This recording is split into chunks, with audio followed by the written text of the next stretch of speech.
এই প্রথমবার আমরা রকস্টার টিমের তরফ থেকে নায়িকা সাবিলা নূরের একটা সোলো পোস্টার পেলাম। এতদিন আমরা বিভিন্ন পোস্টার পেয়েছিলাম, মেগাস্টার শাকিব খানের সোলো পোস্টার পেয়েছিলাম, মেগাস্টার শাকিব খান এবং সাবিলা নূরের একসঙ্গে পোস্টার পেয়েছিলাম, কিন্তু সোলো সাবিলা নূরের পোস্টার তো আমরা পাইনি। আর একটু আগেই একটি পোস্টার ড্রপ করেছে রকস্টার টিম, যেখানে লেখা আছে 3 days to go এবং সাবিলা নূরকে দেখতে পাওয়া যাচ্ছে। এই পোস্টারটা নিয়ে তো কথা বলবোই, তার সঙ্গে সঙ্গে আরো একটা বিষয় নিয়ে কথা বলবো। রকস্টার হতে যাচ্ছে একদম অন্য রকমের একটা অভিজ্ঞতা অডিয়েন্সের জন্য। এটা আমি বলছি না, বলছে কিন্তু Bangladesh sensor certification board. Exactly তারা কি বলছেন, আমরা দুটো বিষয় নিয়ে কথা বলবো। হ্যালো আমার সাকিবিয়ান ভাইরা বোনেরা, চলে এলাম আরো একটা নতুন ভিডিও নিয়ে। আশা করছি তোমরা প্রত্যেকে খুব ভালো আছো। সাবিলা নূরের পোস্টারটা আমি সাইডে পোস্ট করে দিচ্ছি, তোমরা দেখতে পাচ্ছ। এখানে পোস্টারটা জাস্ট, এটা একটা লুক শুট করার সময় পোস্টার শুট আমরা বুঝতে পারছি। আমি যদি ভুল না করি, আলাদা করে পোস্টারটা যে শুট পোস্টার বলে শুট করা আমার এটা মনে হচ্ছে না।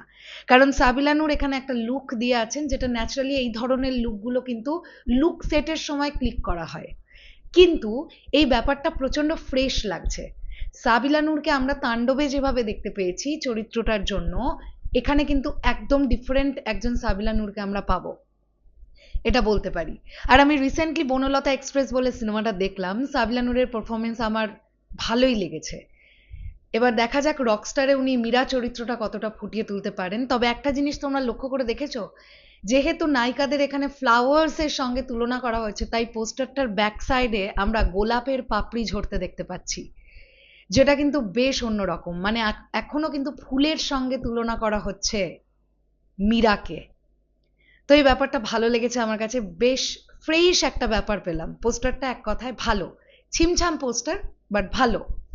এরপরে আমরা চলে আসবো যে বিষয়টা নিয়ে কথা বলতে, সেটা হচ্ছে সেন্সর সার্টিফিকেশন বোর্ড রকস্টার দেখার পরে কিন্তু ভূয়সী প্রশংসা করেছে। এক্স্যাক্টলি তারা কি বলছে, সেন্সর বোর্ডের সদস্যরা সিনেমাটি দেখে ভূয়সী প্রশংসা করেছেন। তাদের ভাষ্য, শাকিব খানের দর্শক ভক্তরা এবার সম্পূর্ণ নতুন এক অভিজ্ঞতা পেতে যাচ্ছেন। একই সঙ্গে তারা মনে করছেন বাংলাদেশি সিনেমায় এ ধরনের মিউজিক্যাল লাভ স্টোরি আগে কখনো নির্মিত হয়নি। সেন্সর সার্টিফিকেশন বোর্ড কিন্তু ভূয়সী প্রশংসা করলেন রকস্টার দেখার পরে।